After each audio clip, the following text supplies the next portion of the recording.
São Tomé vale mesmo a pena? O melhor sítio onde eu estive, talvez São Tomé.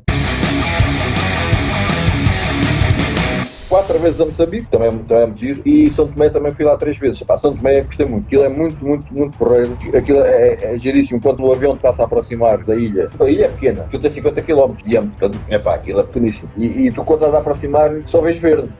Mas moram aqui, à medida que vais aproximando, vai-se tinindo, não é? Mas aquilo é muito giro. É um país que, como era colónia, mas como não houve guerra, foi o único que escapou, e Cabo Verde, portanto não houve nada. Aquilo, as casas são velhas, a maioria.